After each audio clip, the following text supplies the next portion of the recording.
imbaraga z'uyu mukunzi wanje, ndavuga no gukomera k'uyu mukunzi wanje.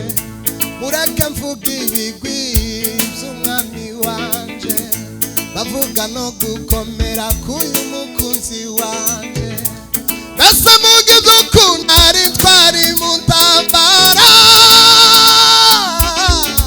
umwanya waba muto cyane nkomeje kubivuga. Mbese muge uko yarwananye na Gideyoni anesha abamediya, igihe cyandenga nshuti nkomeje kumuvuga, ariko ndavuga gatoya ku rupfu yapfuye.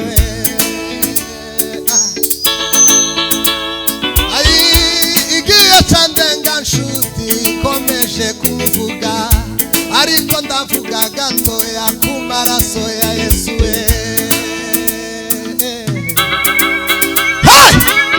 Uwo yatewe imisumari yo mu biganza, aterwa n'imisumari yo mu birenge, yambitswe ikamba ry'amahwa mu mutwe.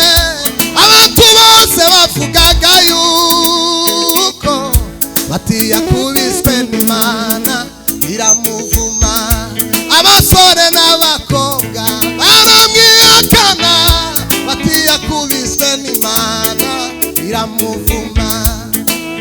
N'umwami mwiza, n'umwami mwiza, Yesu n'umwami mwiza, Yesu n'umwami mwiza, n'umwami mwiza, n'umwami mwiza, Yesu n'umwami mwiza. Mbega ubwiza bwawe Mana we. N'umwami mwiza, n'umwami mwiza, Yesu n'umwami mwiza, Yesu n'umwami mwiza, n'umwami mwiza, n'umwami mwiza, Masiya n'umwami mwiza, Yesu n'umwami mwiza, n'umwami mwiza, n'umwami mwiza, Yesu n'umwami mwiza. Yalitabiriwa zamani kwamba atazaliwa mkombozi, yalitabiriwa zamani kwamba atazaliwa mkombozi. Usiku wa manane kazaliwa mtoto, kalazwa holini mwa ng'ombe, kwa sababu amekosa nafasi katika nyumba ya kulaza wageni. Mwokozi Yesu kakosa nafasi, Betlehemu wageni wamejaa. Mwokozi Yesu kakosa nafasi, Betlehemu wageni wamejaa. Arakantu kafashije muri iyo ndirimbo kandi maze iminsi narafashwe sinzi ikintu cambayeho mu mbabare, murabizi ko ntazatinda. Yaririmbye aravuga ngo sasa leo hii kuna watu wengi bado wanaojaza wageni mioyoni mwao, wageni wao ni zambi. Ndugu, nazo zambi gani zinazosababisha Yesu akose nafasi?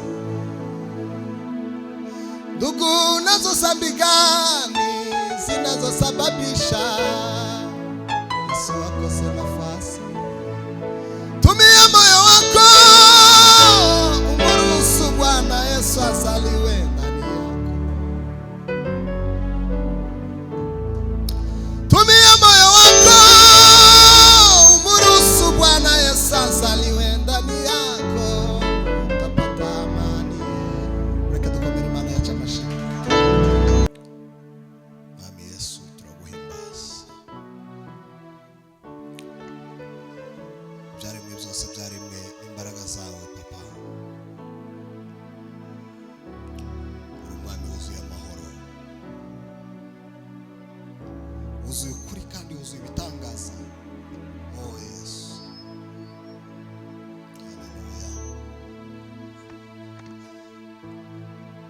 imbaraga zawe zahozeho kandi uzahoraho mwana w'intama w'Imana wuzuye ukuri n'ubuntu bwinshi.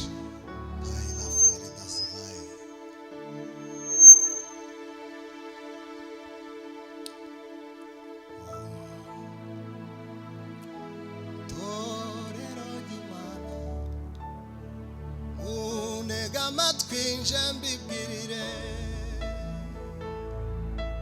ko mfite agahinda kenshi cyane karemereye umutima wanje. ndatwa kuburira abanyabyaha banze kureka. ndatwa kuburira abanyabyaha banze kwihana. mbese itorero aho muja mwibuka yuko tuzatungurwa. torero ry'Imana aho muja mwibuka yuko tuzatungurwa.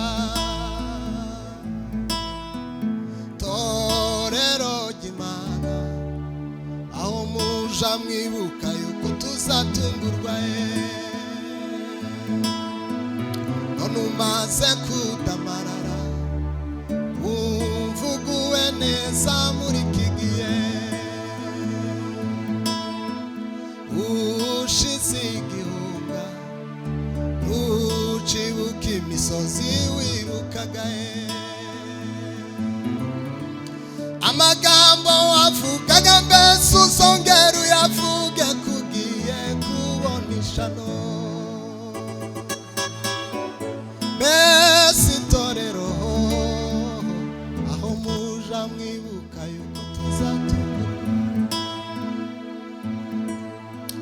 torero ry'Imana aho muja mwibuka yuko tuzatungurwa.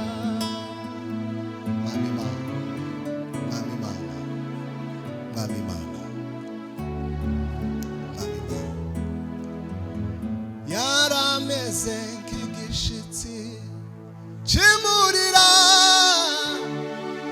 mu butaka bwumye nta bwiza nta gikundiro twamubonaga. kudafite ubwiza gatuma tumwifuza. kwizera kwacu washimagijwe nuko Yesu ataheze mu gituro. bya bindi byose byari bibi byahindutse byiza kubera Yesu. bya bihe byose byashariraga byaryoheshejwe n'amaraso yiwe. niwe shingiro ry'umunezero w'iteka. nta wundi mugisha wo kwira turetse Kristo. niwe shingiro ry'umunezero. Mana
Yo,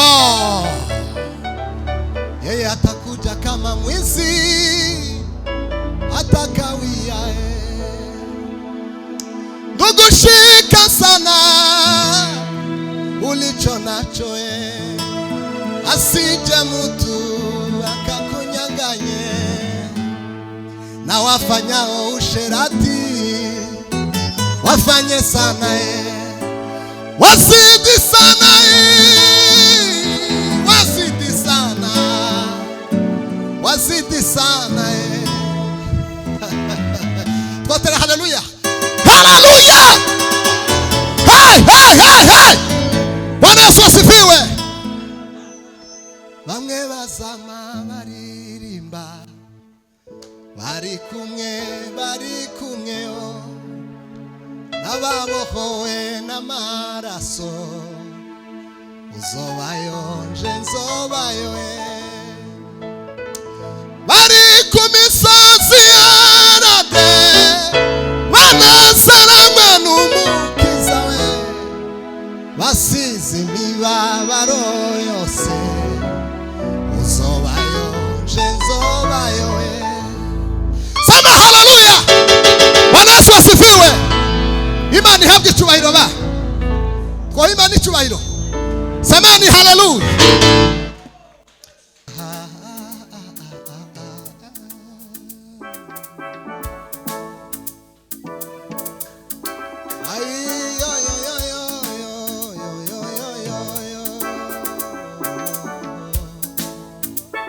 Urakoze Mana we.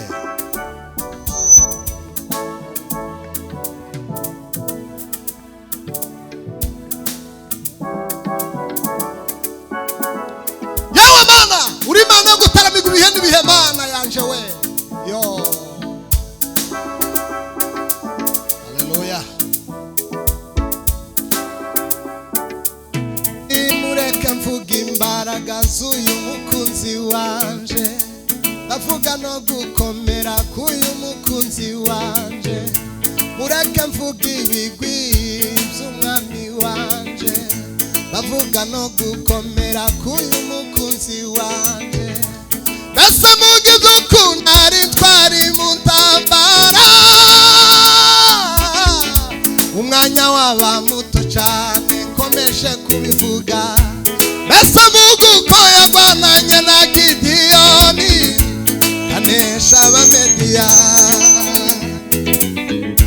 Igihe cyandenga nshuti nkomeje kumuvuga, ariko ndavuga gatoya kurupfu yapfuye.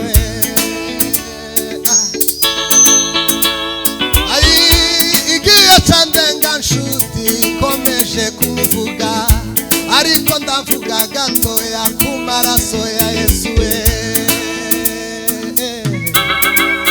Hey! Uwo yatewe imisumari yo mu biganza, aterwa n'imisumari yo mu birenge, yambitswe ikamba ry'amahwa mu mutwe. Abantu bose bavugaga yuko bati yakubiswe n'Imana iramuvuma. Abasore n'abakobwa baramwihakana, bati yakubiswe n'Imana iramuvuma. N'umwami mwiza, n'umwami mwiza, Yesu n'umwami mwiza, Yesu n'umwami mwiza, n'umwami mwiza, n'umwami mwiza, Yesu n'umwami mwiza. Mbega ubwiza bwawe Mana we.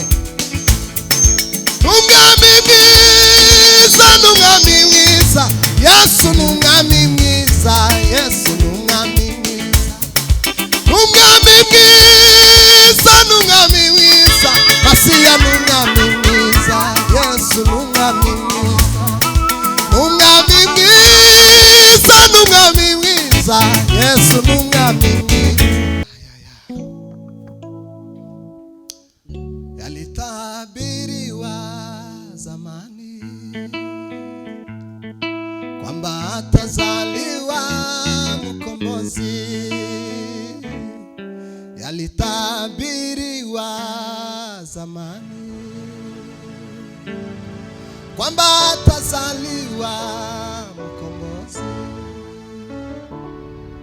usiku wa manane kazaliwa mtoto kalazwa holini mwa ng'ombe, kwa sababu amekosa nafasi katika nyumba ya kulaza wageni. Mwokozi Yesu kakosa nafasi, Betlehemu wageni wamejaa. Mwokozi Yesu kakosa nafasi, Betlehemu wageni wamejaa. Arakantu kafashije muri yo ndirimbo kandi mazimizi narafashwe sinzi ikintu cambayeho mu mbabare, murabizi ko ntazatinda. Yaririmbye aravuga ngo sasa leo hii kuna watu wengi bado wanaojaza wageni mioyoni mwao, wageni wao ni zambi. Ndugu, nazo zambi gani zinazosababisha Yesu akose nafasi? Ndugu, nazo zambi gani zinazosababisha